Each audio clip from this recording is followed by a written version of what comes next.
Come on, go Arsenal.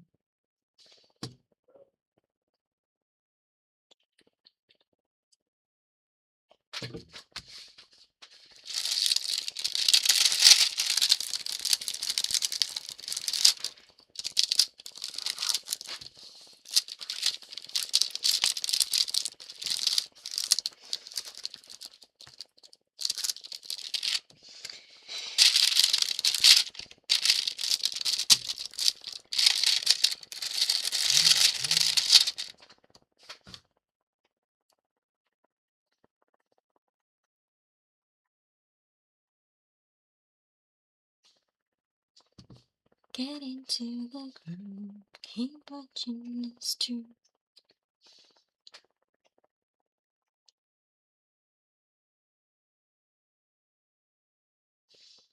Ooh.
Jungle land, singing.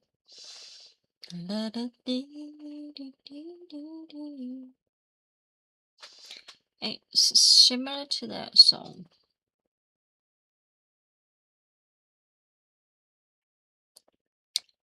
And it's driving me crazy. Do do do do do do do.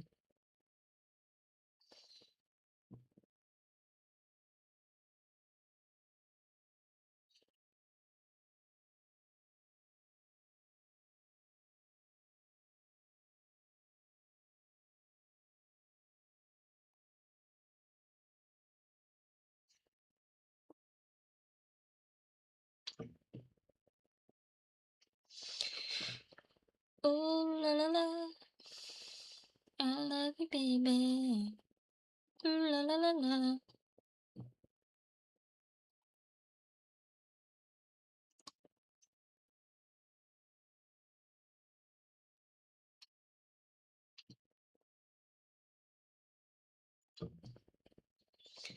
I need the cheddar, but forgot to put the cheddar.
Beautiful, critical, typical, cynical, physical, miracle love.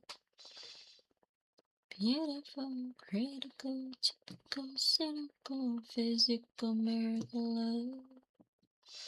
We can dance on the moonlight, with the stars shining bright.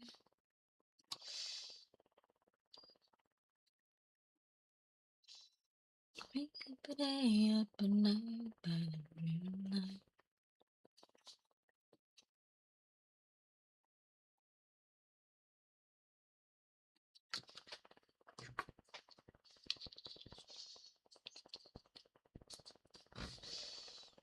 People like Gandhi, philosophers like Bertrand Russell,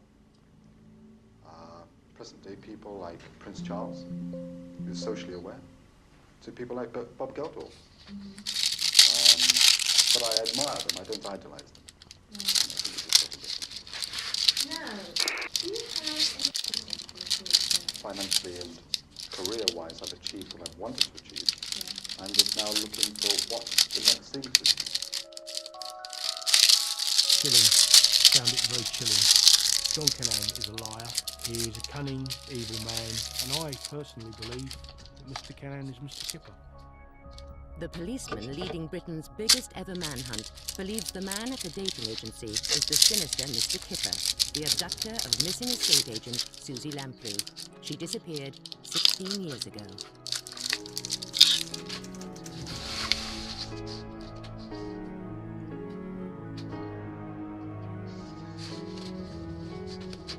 You know, you don't take enough photographs of people, and particularly when something awful happens to them. And I meet so many people, and they all say, I've only really taken more photographs. I was very young then, I think I was about 19. That was much nearer the time when she disappeared. There she isn't. That's very much more like who she was when she disappeared. We had a photograph taken together. The last time we ever did, and she almost like a ghost behind me, really, holding me, and I always feel that that's probably what she is, a ghost.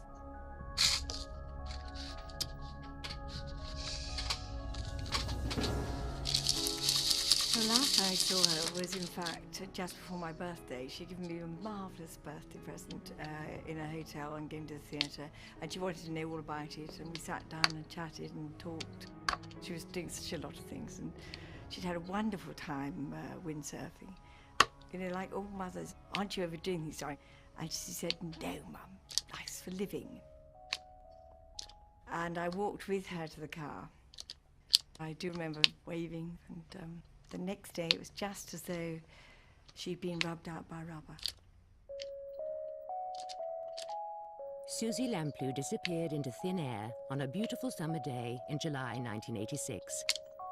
She left the estate agents in Fulham, London, where she worked, at 12:30 p.m. one Monday to show a client a property. According to her diary, he was called Mr. Kipper. There's been no sighting of Susie Lamplugh since. On the first day of this inquiry, we established three things. One, that she left that office at 12:30 on Monday the 28th of July. Two, that night we found her car at 1 minute past 10. And thirdly, that she hadn't been seen since. They are the only three things that we actually know. Despite the enormous amount of work that's been carried out, the thousands upon thousands of phone calls that have been made. Tiny fragments of information about a man who might have been with Susie that day have emerged. At the sinister-looking house that Susie was trying to sell in Fulham, number 37 Shorrolds Road, came the first sighting. 37 Shorrolds Road was where she was first seen by the next-door neighbour, Mr. Harry Rigland. He was looking outside his window and he saw her with a male, about 5'8", 5'9" inches tall, whom he described as immaculately dressed, you know, with a good quality shirt and tie and jacket on. And that's the classic first description we get of the person who became to be known by everyone as Mr. Kipper. I have an artist's impression that Mr. Riglin helped compile.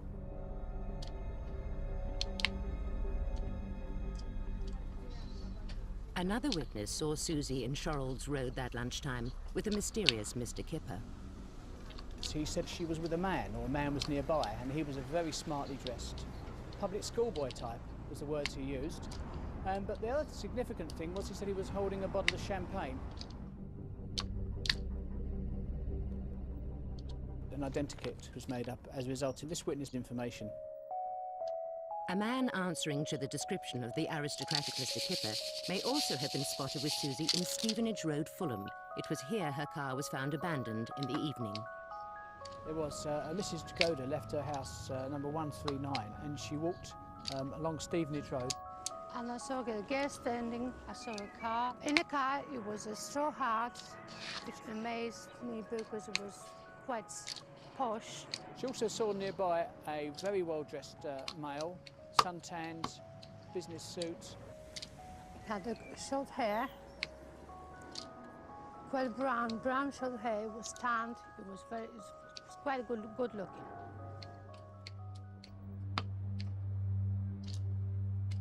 Susie's mysterious disappearance without trace in 1986 began 16 years of torment for Diana and Paul Lamplugh.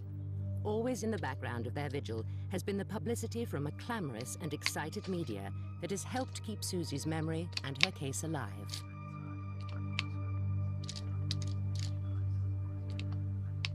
There was something about Suze that was, she had a charisma that caught the imagination of the media at the time. We've kept cuttings ever since she disappeared. I think we've probably got every single cutting that there was. We've got about 20 volumes. And there must be, I don't know, 1,000 or two cuttings. Staggering thing is that even 14 years on, she's still able to grab the headlines.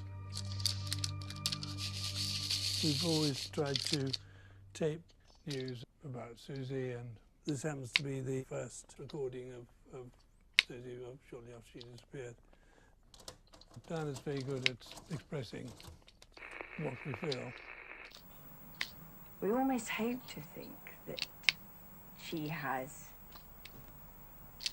is somewhere with somebody who has abducted her, and that he will let her free, and that we'll find her.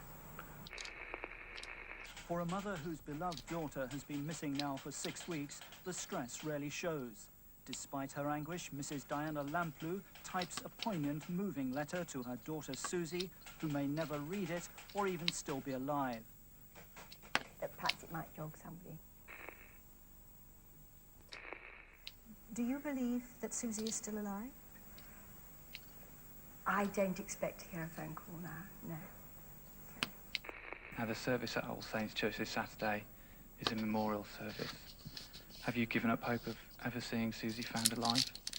Oh yes, she has been presumed murdered and she has been declared dead after 10 very long years of allowing Susie to now fly free.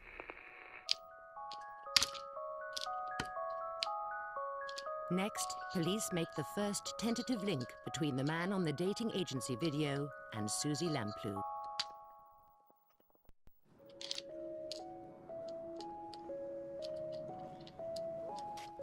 Since 1986, the Lamplughs have waited while several police investigations try to discover what happened to their daughter. But there's still no trace of Susie, and for years, the elusive Mr. Kipper appeared to have slipped the net. Now, 16 years on, it appears the original police investigation may have been flawed.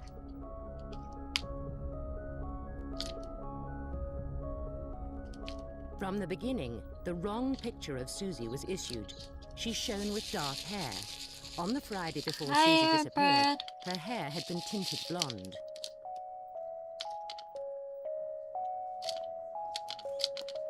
The police weren't helped by the huge media interest in Susie's case. In 1986, they could barely cope with possible leads. I will message you on that because I'm not giving it out on here on live. No.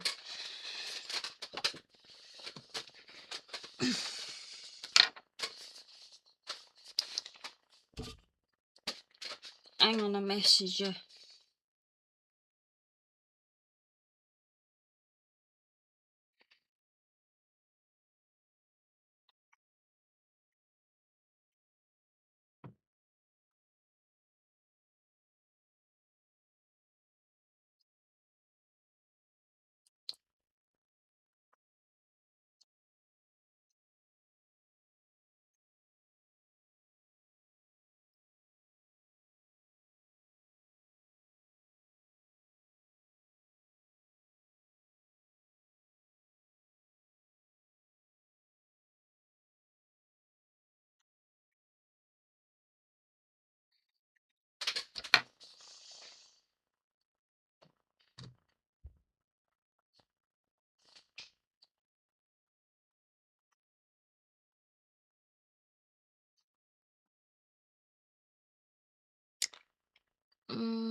Can't remember what site it was.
You're welcome.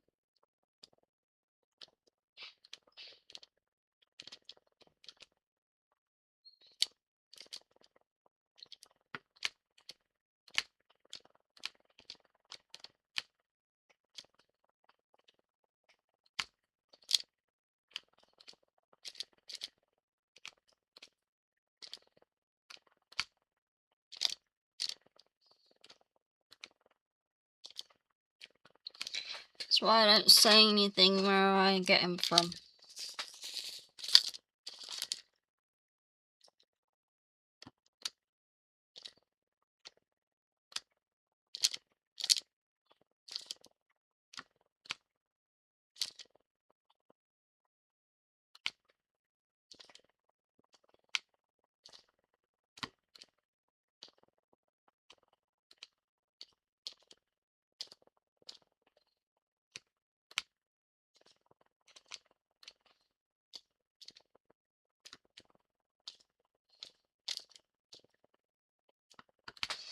It is a fun game.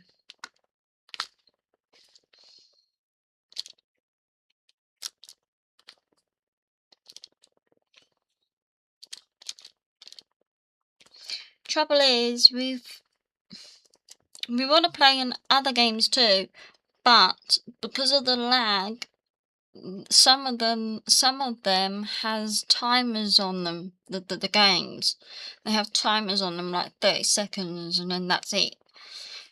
Time's up. So if there is a couple of games on The Price is Right, I sometimes have to do it for them, for the chatters, you know. So say Ruth Ann wanted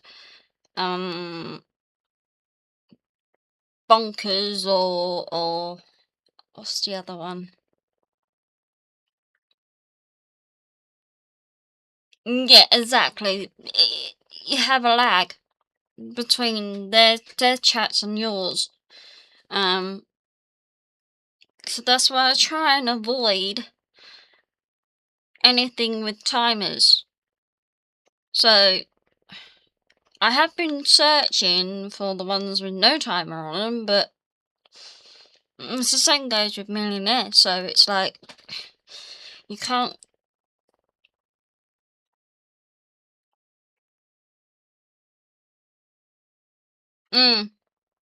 Mhm. Yeah, it's like a couple of minutes lag. Yeah, it's annoying, but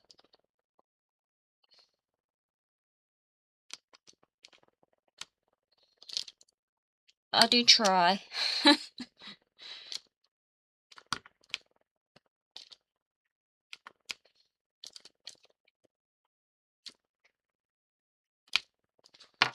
Hang on.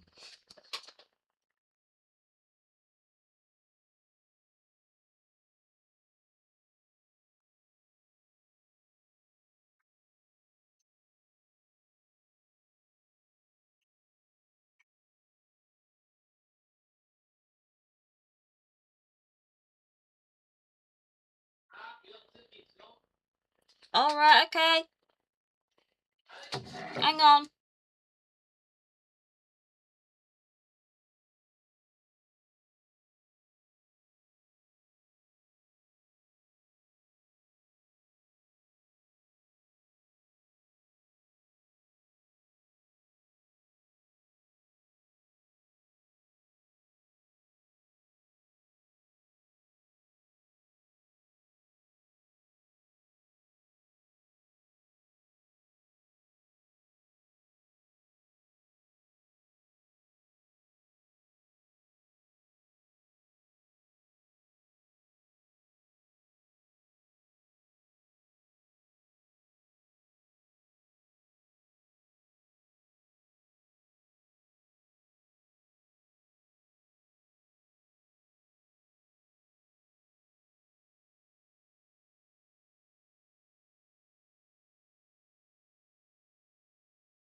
that poured in from the general public.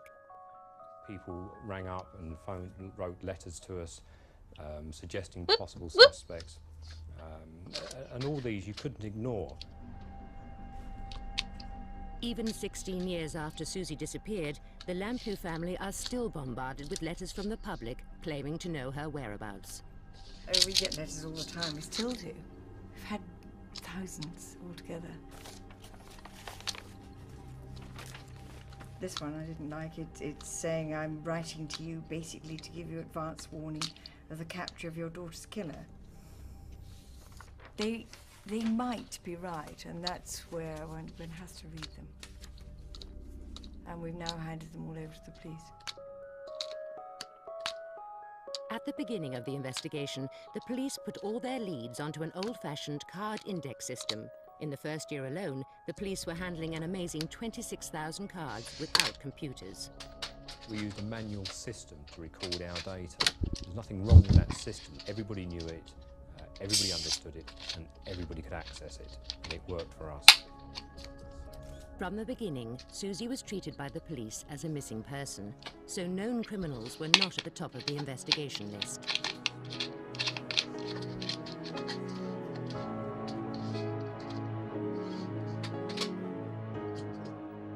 In July 1986, at the very time of Susie's disappearance, a man was living in a day release hostel just outside the gate of Wormwood Scrubs prison in London.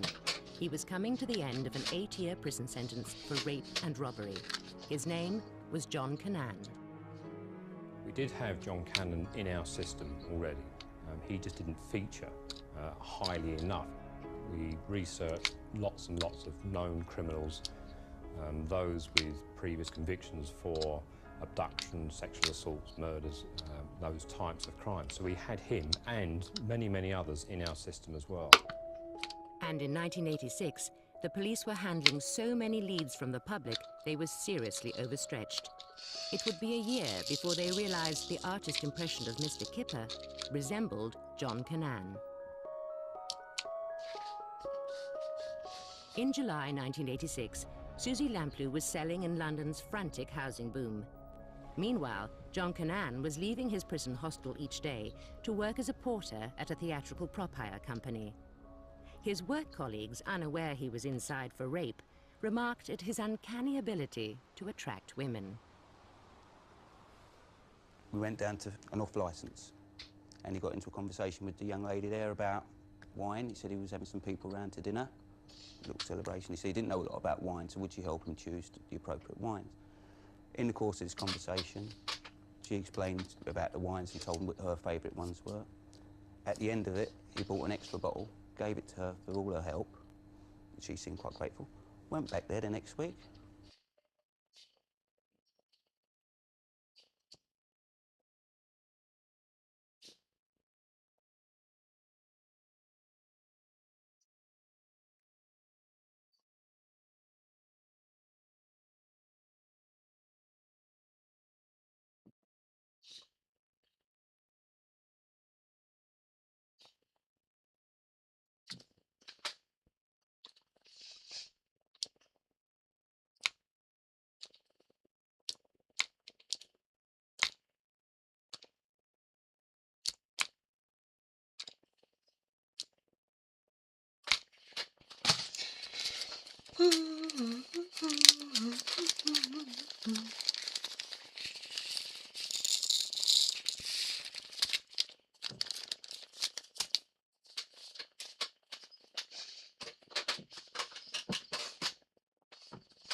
asked her for a date. Is that? You got it straight away? Some work colleagues of John Cannon and inmates recollect him saying that he would go to the wine bars in Fulham, that he had met a girl down there. He was interested in buying a property in the Fulham area. Unaccountably, Cannan also had access to an expensive car while he was at the prison hostel. I believe he had access to BMWs. It was his preferred mode of transport, and I believe at the time of Susie's abduction and murder that he had access to a BMW. His work colleagues would have known nothing about the much darker side of John Cannan's life. Born in 1954 into a middle-class family in Sutton Coldfield, near Birmingham, Cannan appeared to have everything going for him when he attended the local grammar school. But at the age of 14, he was convicted of a sex attack in a phone box in Erdington, part of Birmingham. Cannan's family was devastated. After leaving school, he became a second-hand car salesman with this company in Birmingham. He even earned the title Billy Liar from his fellow salesmen for his deviousness. In May 1978, Cannan married June Vale at a church wedding in Birmingham. He appeared handsome and charming on his wedding day. Perhaps he'd changed.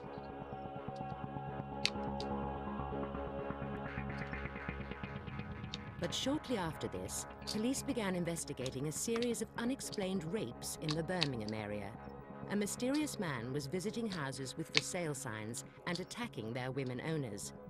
In 1980, Cannan left his wife soon after the birth of their daughter for Daphne Sargent. Then, in what became his trademark, Cannan beat Daphne Sargent senseless when she tried to leave him. From now on, his key relationships always ended in violence. In 1981, his appalling behavior finally caught up with him.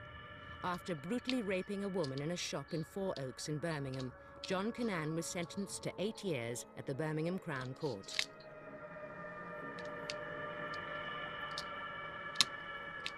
He served most of this sentence at Horfield Prison in Bristol before he was moved to the day release hostel at Wormwood Scrubs in London.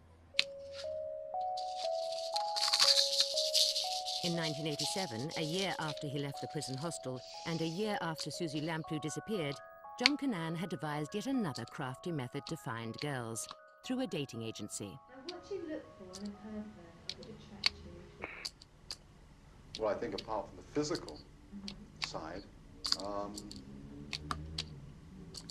again, I think somebody who's pleasant, who's natural, who's relaxed, somebody who's calm, just pleasant, just really nice. Career orientated? No. No. Well, as somebody who's career orientated myself, I couldn't blame them for that. Yeah. No, not at all. If would-be partners from the dating agency could be taken in by Cannan's charm, could Susie Lamplugh have been deceived as well?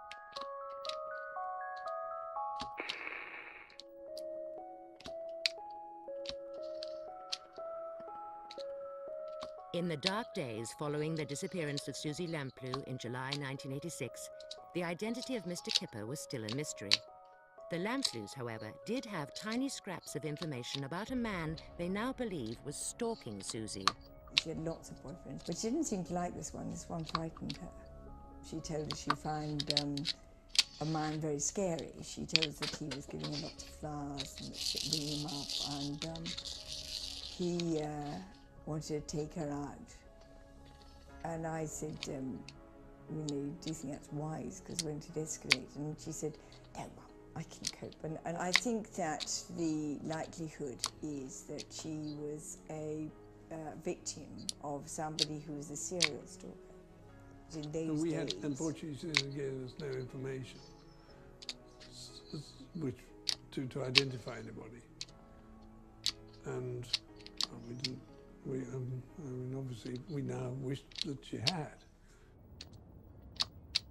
And Susie's uncle, Mark Howell, remembers a conversation he had with Susie shortly before she disappeared. She was saying that she'd come across somebody who was a real bother to her. She was talking about somebody who was leaning on her in ways that was unpleasant, wrong, and she didn't want to have anything to do with it. She was almost angry, it seemed to me. The police began working on another theory. They believe Susie could have been in a relationship with John Cannan. There is evidence to suggest that Susie resisted the approaches of this Mr. Kipper, and as a result of that rejection, I believe there was a planned attack to abduct Susie, which I believe led to her subsequent possible rape and murder. John Cannan finished his 8-year sentence at Wormwood Scrubs for robbery and rape on the 25th of July, 1986. He was a free man. 3 days later, on the 28th of July, Susie Lamplugh disappeared.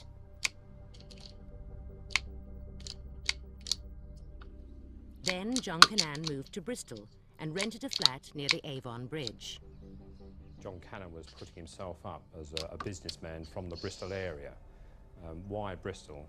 I don't know, but certainly he was telling people that he was a Bristol businessman.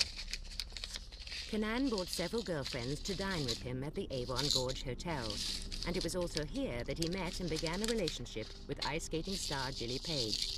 Later, she would become important to the Susie Lamplugh investigation. He would pick women up by using a charm that he had. He did have a certain charm about him. Gilly Page, for example, was in a hotel in Bristol. He was in the same hotel. He was dining alone, and she was with a group of people.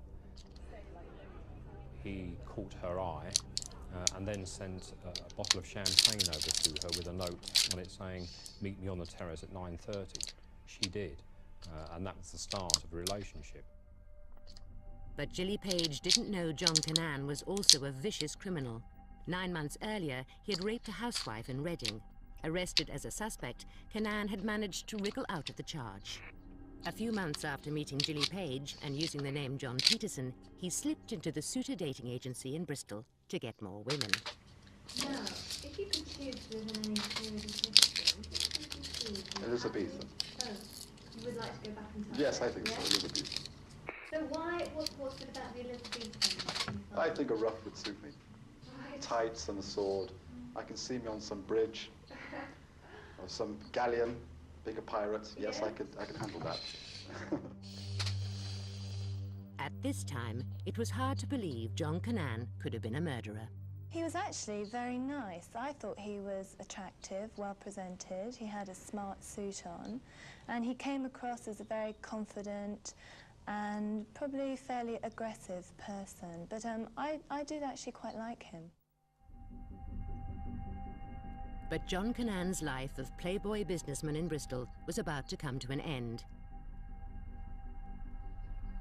A few days after John Cannan made that video, newlywed Shirley Banks disappeared in the Bristol area.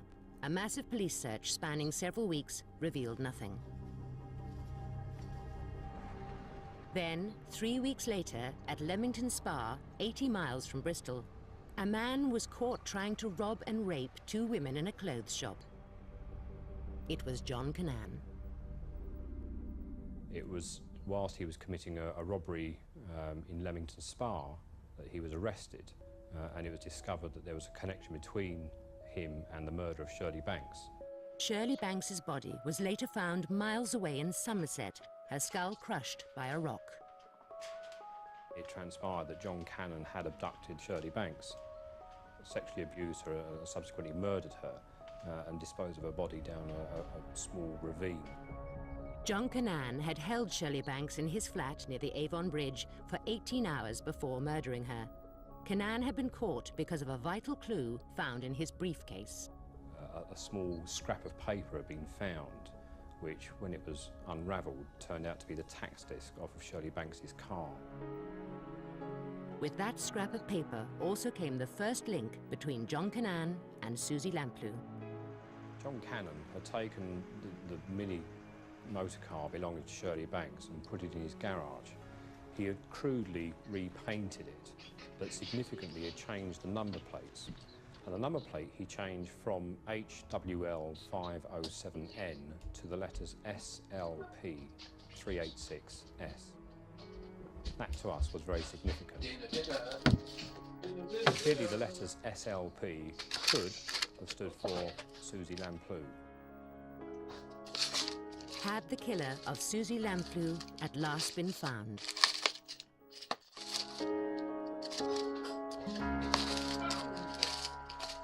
In 1987, there was no direct computer link between police in Bristol handling the Shirley Banks case and the Met in London.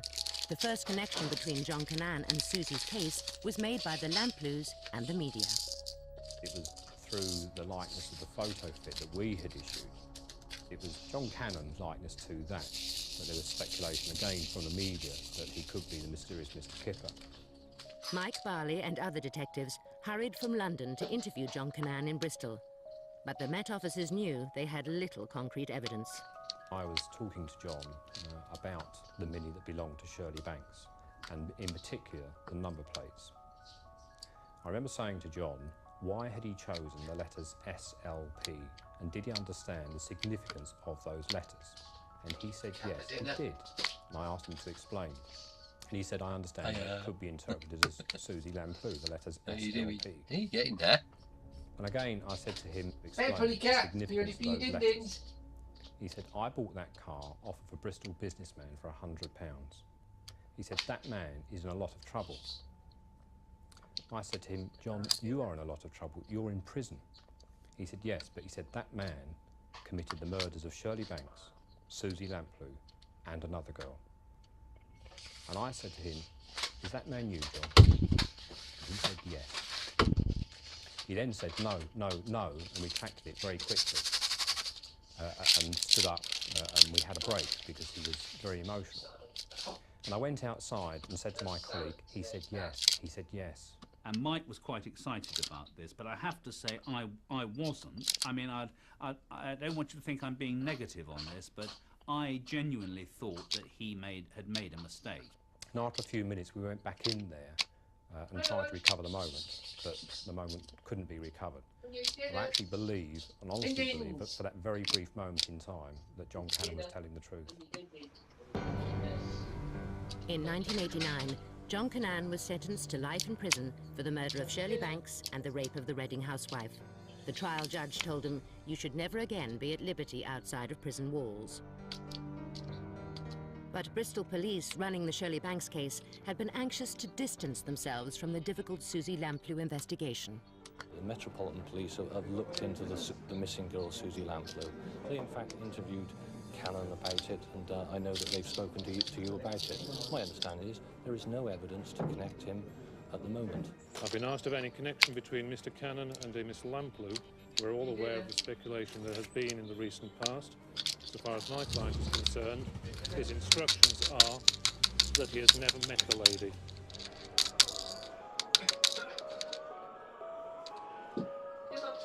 They had only circumstantial evidence, but the Metropolitan Police continued with their attempts to get Cannan to confess in prison.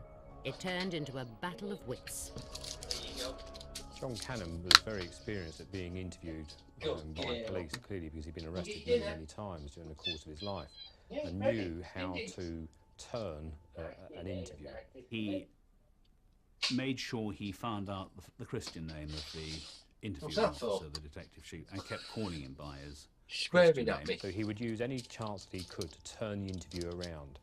In one interview, for instance, tea was served, and he took charge of serving tea. And of course, in asking whether sugar was needed by either of the interviewers, and one said yes, he gets the conversation to a personal level by saying things like, you don't look like you're the sort of person that needs sugar, you're not overweight. It put the interviewing officer at a disadvantage.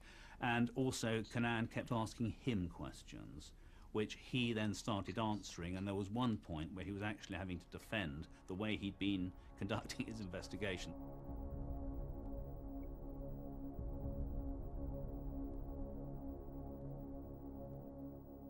I think he thinks he's more intelligent than he is. I noticed during the interview, he kept using a particularly long word, thinking it meant something else. I'm just looking now, I'm in a sedimentary period where financially and career-wise I've achieved what I've wanted to achieve. I'm in a sedimentary period I'm in a sedimentary period. There's a place actually in Peru called Machu Picchu, some ruins, Inca ruins. Machu Picchu, Machu Picchu. Even in prison, it wasn't like interviewing someone who'd been sentenced to life imprisonment. You know, he treated it as though we were meeting in a pub over a pint.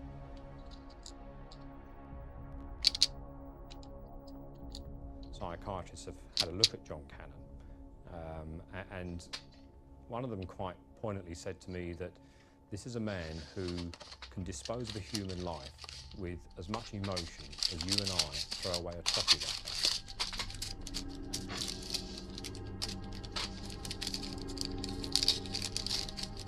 Without the discovery of Susie's body, it's been impossible for Diana and Paul Lamplugh to put the tragedy behind them. We've, you know, through telephone calls with people saying, by the way, we have a corpse here. Has your daughter got gold teeth?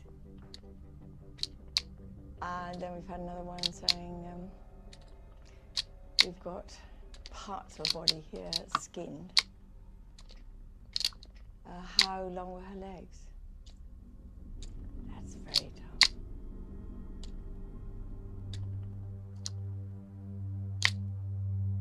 But quite suddenly, in 1990, the family had a lead on Susie Lamplugh's possible whereabouts. The ice skater Gilly Page, who had a relationship with Cannan in 1987, remembered an incident. On one occasion, John Cannon took Gilly Page from Bristol to Birmingham up the M5 motorway. During the course of the journey, the discussion came round to Susie Lamplugh. In fact, I believe it was John Cannon who started the conversation. They were driving in the area of Norton Barracks, and he pulled in on the side of the road, and he gestured into an area and said, "Oh, that's where Susie Lamplugh is buried," or words to that effect.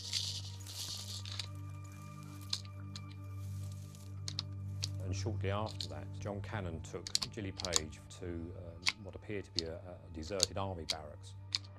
I later visited that area, very large, overgrown, deserted, disused barracks. I was so taken with the possibility that something could be there that I drove into the local town and bought a disposable camera and went back and took some photographs of it. On his way to the barracks, Cannan had told Gilly Page, "Do you want to go where Susie went?" The conclusion that we came to that it was a viable prospect to search Norton Barracks for human remains. Cannan also told Gilly Page that his nickname was Kipper because of the kipper ties he wore. It would, of course, be incredibly expensive. It would be very manpower intensive, and the decision was made that the evidence was not strong enough to support such a large and costly operation.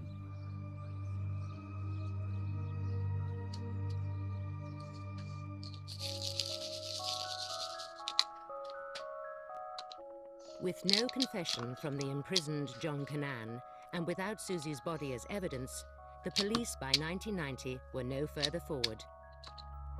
Apart from the extraordinary coincidence of the Mini's number plates, the case was going nowhere. During the 1990s, the Susie Lamplugh investigation slowly wound down. But if the police had almost given up, the Lamplugh family hadn't. I was trapped, and that adds up to a huge energy which is not expended. I really can't describe the adrenaline which rushes through you. And that adrenaline's there to go out and find your child. You want to get out there, you want to shout, you want to scream. Frustrated at the lack of progress in the investigation, Susie's family had channeled their energies instead into setting up the Susie Lamplugh Trust. We've got a letter from Susie Lamplugh Trust, and they're only closed Good morning, Susie Lamplugh Trust. This is a national organisation born out of their own loss that campaigns for a safer society. As a result of what happened to Susie, the Trust campaigns to reduce violence against individuals at home and at work.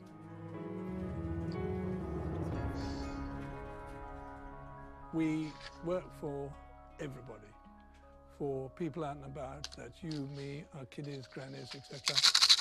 We work for children in schools, we work for people in the workplace. For all those people, we have a complete range of resources, from the very young. This is our preschool books for children under 3. There's Leela, who's lost mummy at the seaside, and there's Jack, who's lost mummy in the shops. Teaching children personal safety, but also, of course, getting the message across to the parents. Then we have a safer travel booklet for the children who are leaving school, who are going out on work experience. It includes information on 236 countries around the world. This is our shriek alarm. The whole purpose.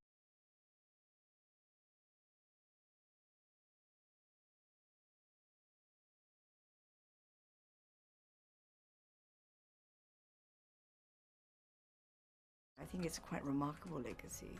So many people want to do something that is positive after something awful happens. And this was real. We found then education needed help. We looked at transport and that needed a huge amount of help. I do a lot of work on the trains now, and the more you looked at it, the more you realised that we'd unearthed something enormous. Over the years, the Trust has helped shape new legislation on safety in this country. It looks as though it's moving forward very slowly. We put a huge amount of work into stalking and the work to be done there. There's a lot on sex offenders and young girls who are actually abused, sexually abused, or boys who are sexually abused. The thought of why one's doing it undoubtedly drives one along. Certainly what drives us both along is that in some funny way we're sort of doing it for Susie. And that does energise one enormously. Next, the clues that lead the police to look for Susie's body.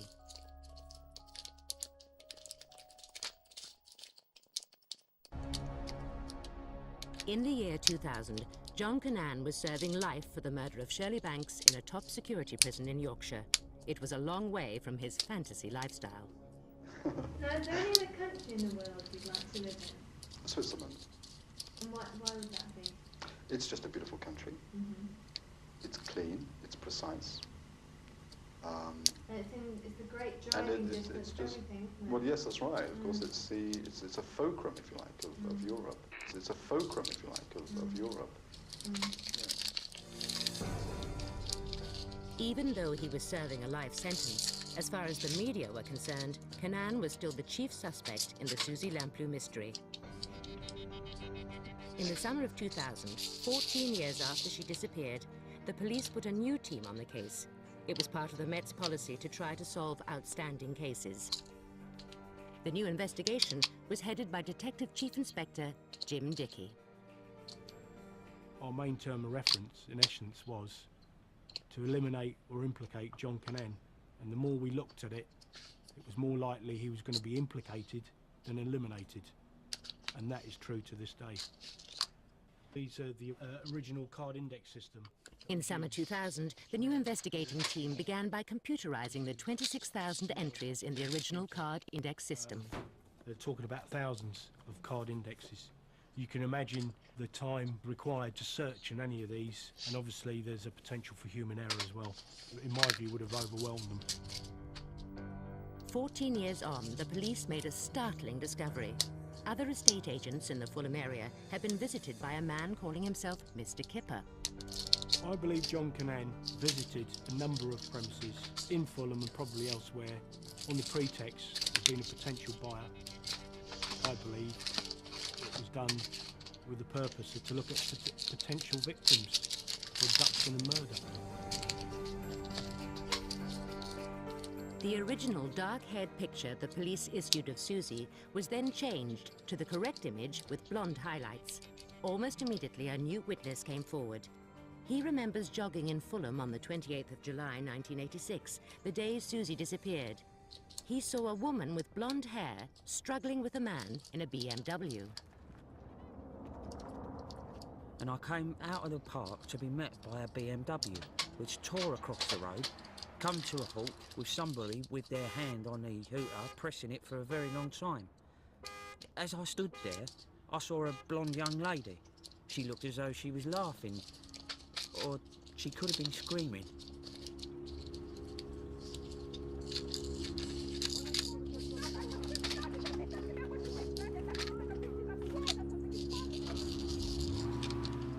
What worried me, was how could she drive with what was going on? Well, it never occurred to me that it was a left-hand drive car. Although the police searched for years, they never traced that BMW. The jogger had provided good circumstantial evidence, but it was still not strong enough to prove John Cannan was the man who had abducted and murdered Susie Lamplugh. So next, a decision was made to search for Susie's body. Chief Inspector Jim Dickey hoped this would yield a DNA link to Cannan. The police began looking at Norton Barracks, first named 10 years earlier by ice skater Gilly Page.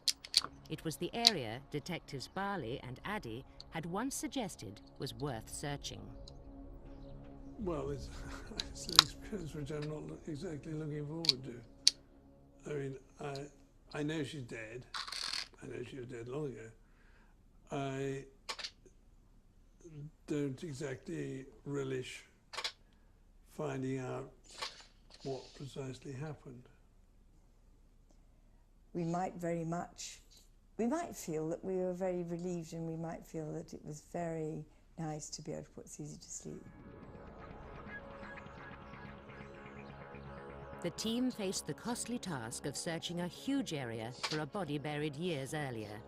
The latest police technology, satellite imaging, could in theory show heat from remains or earth disturbances in the ground from 14 years earlier. They began a huge 5-day search in December 2000.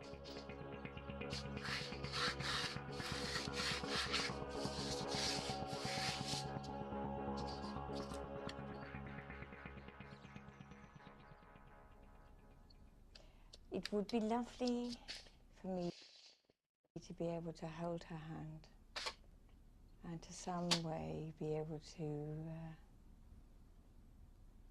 take or share, I think it is, the pain that she must have gone through. Because I think every mother feels that they should be there when their child needs help. And we've never had that opportunity. It would be marvellous if we could find her. But somehow I don't have huge hope for a long time. Because there's such a lot in the case. They want to make absolutely certain. I think we have to answer it. Every phone call to the Lamplughs became an ordeal throughout the 5-day search.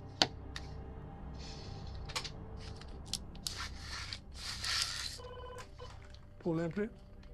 Hi. And how's it going down there? Otherwise? Wet everywhere, yeah. They haven't found anything. They haven't found anything of significance. It's very wet. They had to dig trenches to drain the land off before they could work. I mean, digging this by 30 people working. To be honest, I think they're not tremendously optimistic about finding anything.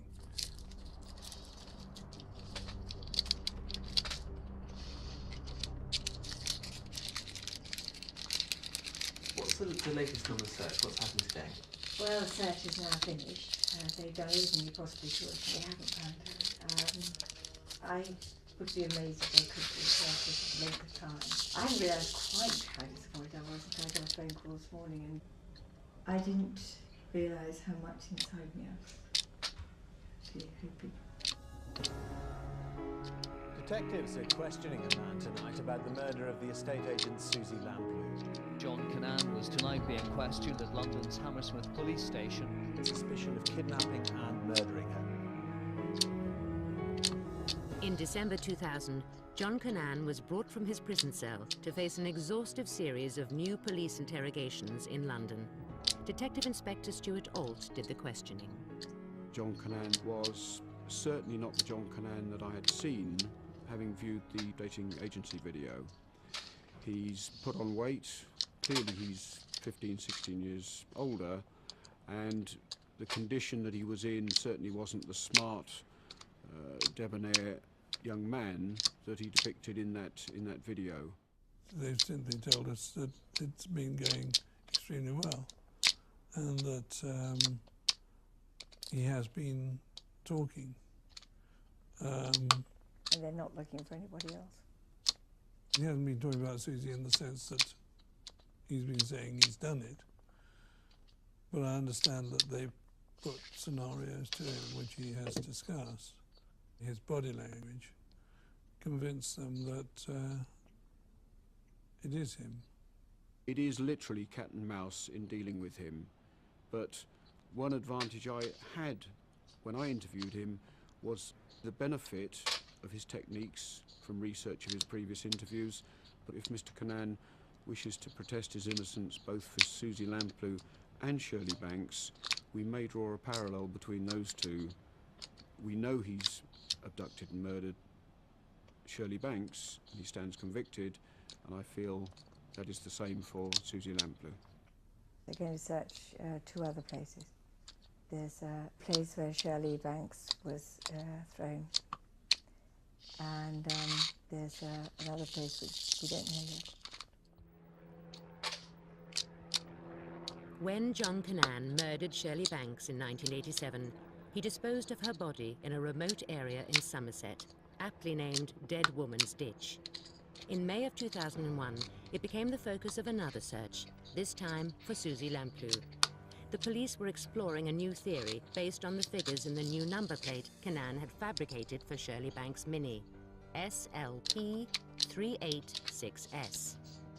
It could mean Susie Lamplugh, the third victim of that year. It could also mean an Ordnance Survey grid reference, which incidentally is very close to Dead Woman's Ditch in the Quantock Hills.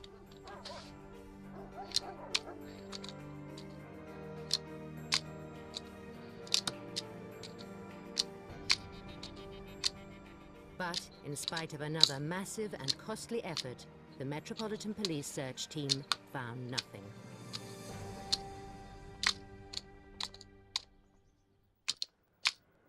Then, last summer, the police were able to prove that Cannan was in Fulham the day Susie disappeared. An eyewitness said a man resembling John Cannan was seen staring into the window of the estate agents shortly before she left. We have evidence that could put John Cannan in the Fulham area the day Susie Lamplugh went missing, in the day prior to her going missing, and in the Fulham area generally. And I personally believe that Mr. Cannan is Mr. Kipper. But in spite of the new evidence, the Crown Prosecution Service, in a dramatic statement, informed the police there wasn't enough evidence to send John Cannan to trial. As a result of the re-investigation into the murder of Susie Lamplugh, we submitted a file of evidence to the CPS in June of this year, recommending a prosecution. They recently advised us that they felt we had insufficient evidence at this time. This is a defining moment for our family. We are greatly distressed and indeed considerably angered that after all these years, it is still not possible to prosecute the person who both we and the police believe murdered Susie. Mrs. Lamplugh, how do you feel that Mr. Cannan could be released? I think the most important thing for us is that he should not be able to reoffend again. We are extremely concerned about that. But on a moment as it is, it's a long time. But it's a huge concern. I am as certain as I can be, without going through a formal judicial process, that the abductor and murderer of Susie Lamplugh is incarcerated in one of Her Majesty's prisons. Over the last few weeks, it's been the first time that I've actually really cried so much. We are presumably completely changed people with a different outlook on life. And people kept on saying that we must go back to what we were. You come back to where you were. But that's absolutely impossible. We are totally different people. But that doesn't mean to say that we don't enjoy life and that we don't have fun together and learn a lot from each other. And but we're different. In a funny way, I think we're better people. I don't know, it's for others to judge, but I like to feel that we've achieved more with our lives since Susie disappeared. There are lots of ways we remember her. She was gorgeous, and we remember her now as she was. Yes, it was lovely that she made that dress herself. I was looking at that picture just now while Dan was talking, and it's certainly inspirational. Although she wouldn't have meant it that way. It was just Susie being Susie.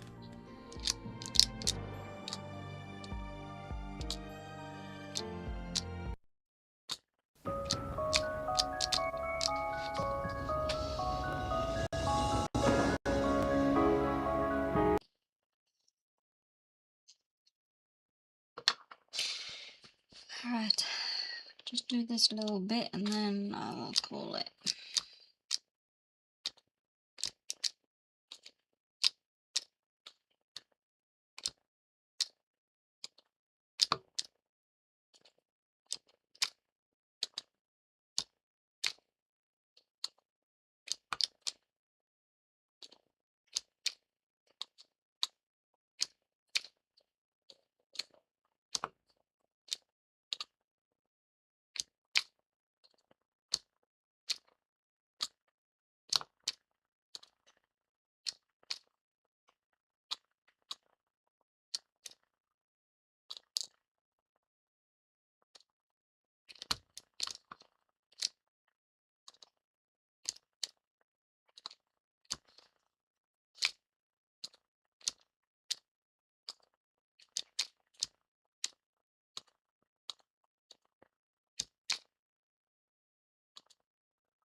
Right, I'm gonna call it now, everyone. Thank you so much for joining us. I will be live later on, so I'll see you guys then. Lots of love to you all. Take care now. Bye.